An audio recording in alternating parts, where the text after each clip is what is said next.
BBC Audio presents Calling All Forces, the vintage BBC variety show. Calling All Forces was a variety programme aimed at military personnel based around the UK and Germany, and ran weekly from December 1950 through to July 1952 on the BBC Light programme.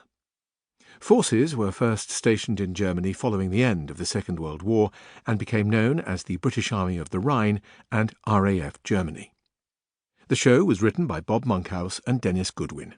It had a typical variety format and was described at the time as the biggest show on the air. It became a showcase for aspiring young comedians, including Peter Sellers, Harry Seacombe, Tony Hancock, Jimmy Edwards, Cyril Fletcher, Benny Hill, Kenneth Horne, Bill Kerr, and Bob Monkhouse himself.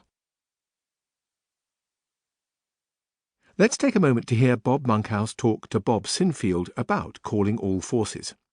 This extract is from Archive on 4, The Monkhouse Files, and was first broadcast on BBC Radio 4 in 2000. Let's have a listen to a bit of Calling All Forces, because there's quite a good history to that, and quite a list of names. We were so lucky to get that. We'd only written two radio series up to that time. We'd written Hip Hip Hooray for Derek Roy and It's a Great Life for Bonacolino.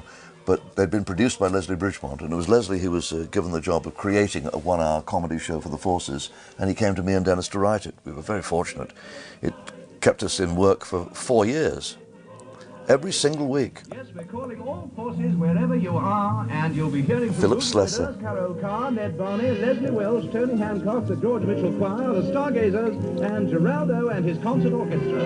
We'll have some places wherever you go.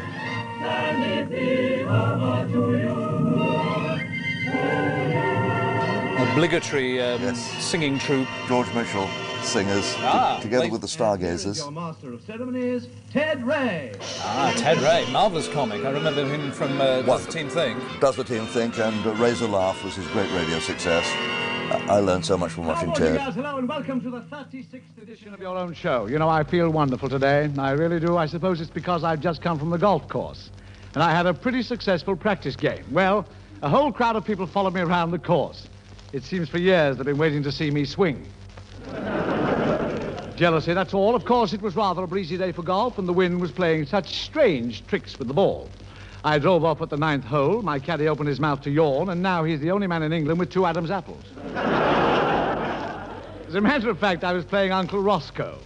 He always boils all his golf balls in a big pot of onions. Oh, I remember this. Then he doesn't have to look for a lost ball. He just takes a deep breath and comes in on the bean. Comes in on the bean. And tonight we are presenting a spine-chilling fantasy of the African jungle, the story of King Solomon's fabulous mines.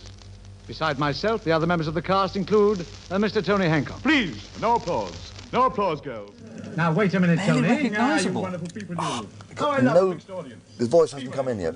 He hasn't found his voice yet. That's right. Tony, my boy, calm down. You're not such a lady killer. Oh, no? I haven't been wasting my time backstage, you know.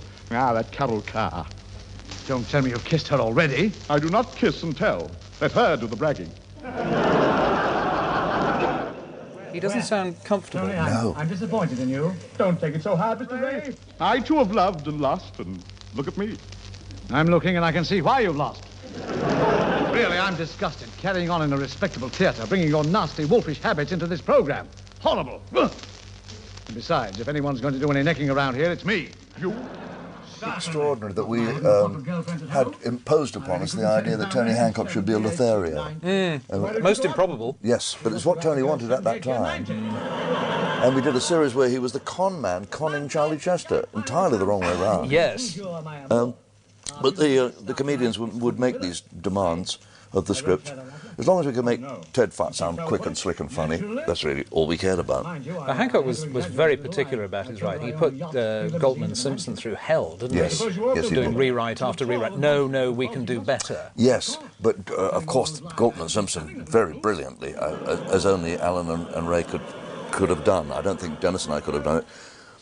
Homed in on all Hancock's actual characteristics and slowly exaggerated them to the point where he would almost recognise himself, but not quite. So the pomposity was used, so the pretentiousness was used, so the stinginess was used, the self-admiration. All those things went into the script.